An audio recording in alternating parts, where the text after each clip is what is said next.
Hi. Okay, this is Olawale Oluwade. And I want to speak briefly on what I've titled The Three Evils Destroying Nigeria. The Three Evils Destroying Nigeria, or the three viruses eating Nigeria up from within. The three viruses eating Nigeria up from within. And the first I'll be addressing here is bigotry. Bigotry. Now, here is the Chambers Dictionary definition of the word bigotry. And I quote, obstinate or unreasonable attachment to a belief, opinion, or faction, in particular, prejudice against a person or people on the basis of their membership of a particular group. End of quote. Also, here are some synonyms of the word bigotry. Some synonyms. Number one, prejudice, then bias, partiality, partisanship, sectarianism, chauvinism, discrimination, unfairness, injustice, intolerance, narrow-mindedness, fanaticism, dogmatism, sexism, and finally homophobia. Homophobia. Now, moving on. There are different types of bigotry. So you have racial or tribal bigotry, where one race or tribe, discriminates or express bias or prejudice against a different race or tribe for nothing, just because they belong to that particular, race or tribe, just for that. Then you have religious bigotry. That's a big one. Then sexual bigotry, etc., etc.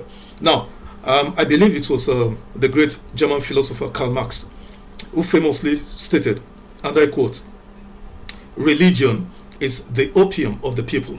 It is the sigh of the oppressed creature, the heart of a heartless world, and the soul of our soulless condition. End of quote. For example, talking about religious bigotry, when Christians state with authority that Muslims who don't worship as we worship or necessarily believe in what we believe are not worshipping same God as we Christians, and that these Muslims are going to hellfire, that is classic, pure bigotry. And vice versa, Muslims who call Christians and other religious adherents, infidels, and that they should actually go ahead and maybe kill them or whatever, that is classic bigotry, pure, unbridled bigotry. And I have, going back to Christians, because I'm a Christian and I know that is a religion I practice all my life and I know it pretty well. I have three responses to my fellow Christians who harbor this sort of belief that Muslims or others are going to hellfire. I have three short responses. Number one, I know from the scriptures, that nobody has seen God before. Nobody has seen God anytime, and nobody shall see God, until we are raptured. Second, God is neither a Christian nor a Muslim, for that matter. The first time I heard this was from former primate of the Church of God, Anglican Communion, primate Peter Jasper Akinola. That was the first time I heard this over 20 years ago. And it was like a knockout punch on my chin. It knocked me out flat in my belief. It turned my thinking, my religious dogmatism, it turned it right side up, because it made me to study my Bible. And then I got to know truly that God has existed long before any religion, and God will remain God long after any religion has ceased to exist, if anything of the sort would ever happen. So, and then my third response, I know certainly that nobody knows, only God knows who would make heaven. Only God Almighty knows who would make heaven. So, going around thinking you are better than others or you are holier than thou, stop deceiving yourself. Nobody knows, who would make heaven except God Almighty Himself. Now, still on this topic of religious bigotry, because it's a big one, in countries such as China, a hardline stance is taken by the Chinese Communist Party against religion, and the reason is just one. They, Chinese communist leaders, understand this simple but profoundly powerful truth. Bigotry of any sort breeds divisiveness, and where divisiveness exists, there can never be development, let alone sustainable progress and prosperity. Now, what are some of the fuels of bigotry? What drives or fuels bigotry? Number one, ignorance. And when I say ignorance, I'm not talking about a lack of education. Some of the most bigoted people I've met in my life are professors and PhD, highly educated individuals in terms of paper qualification, professors and PhD holders. some of the most bigoted people. In fact, some of the most, they highly traveled, they lived everywhere, bigoted people. Also another field driving bigotry, inherited prejudices, from parents, because nobody is born a bigot, nobody was born a Christian or a Muslim. People inherit this, and I'll give an example shortly. So also poor education. Another field is distorted history. And that's why taking away history from our schools, our curriculum, is criminal. Another excuse is a failure of leadership, political leadership, socio-cultural leadership, religious leadership, family, and all of those. Let me give one example from family leadership. I grew up under a father who was a civil servant in Old Oyo State, though we're from Abeokuta, Ogun State, but he was a civil servant in Old Oyo State before state's creation and then eventually transferred to Ogun State. But I grew up under a father who was also an ordained reverend man of God. But then I listened to my dad. I listened to him speak to my older siblings that you cannot marry an Ijebu person. Now, how interesting does this sound? Here's an Egbap man, we're Egbas, from Abeokuta, Ogun State, and then we're in the same state, Yorubas in the same state with Ijebus, and yet this man was telling his fellow, he's telling his own children that you cannot marry Ijebus. If you had any spat or any misunderstanding with an Ijebu person, that is between both of you. But guess what? Life has a way of teaching hard lessons. And God sometimes has a great sense of humor anyway. So I didn't marry early. You would expect a man who is doing well relatively to marry 27, 28, maybe 30. But I didn't marry until maybe 35, 36. And my dad was on my case. So eventually I succumbed to his pressure. But then I gave him names. Maybe 5 names that I gave him. Not one of them was remotely sounded or looked like, a Yoruba name.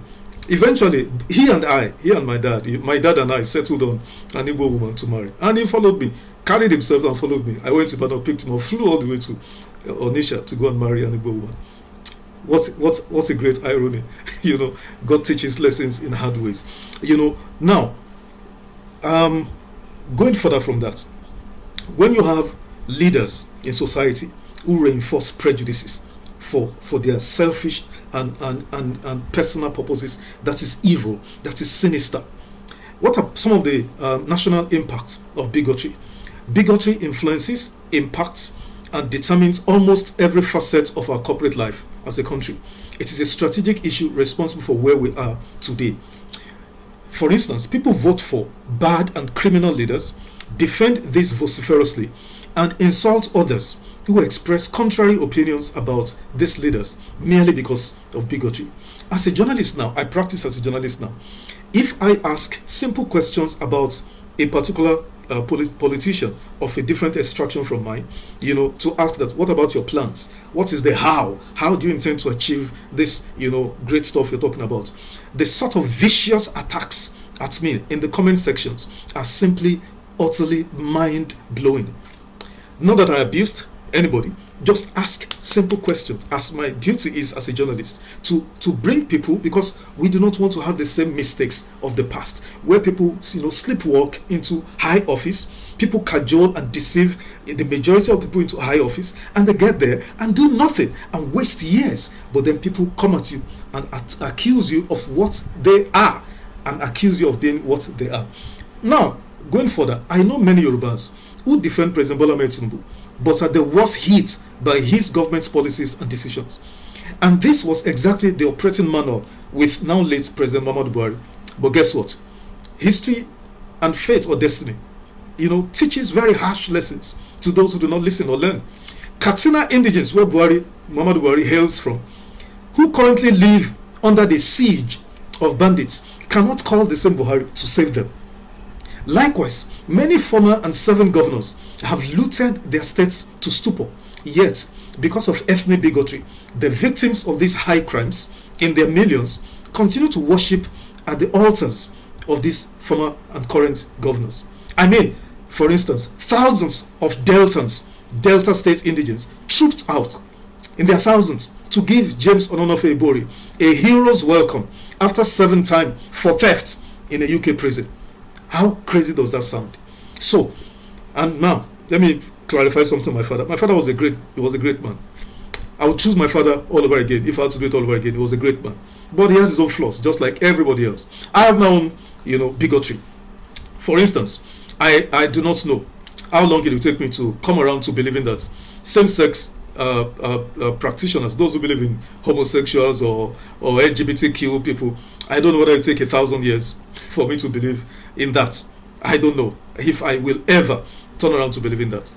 I would have to deal with that anyway. So, but my father was a great man. He had his own flaws, just like all of us. He was a great man. I would choose my dad over again if I have to do it all over again. So, I submit in conclusion, if Nigeria will ever become a great nation in the truest sense, this principality, because I believe from scriptures there are principalities, evil spirits that govern and preside over the affairs of nations. They rule in the air over the affairs and determine and shape what goes on in a country. This principality of bigotry, must be exorcised from our hearts as individuals and then our society at large.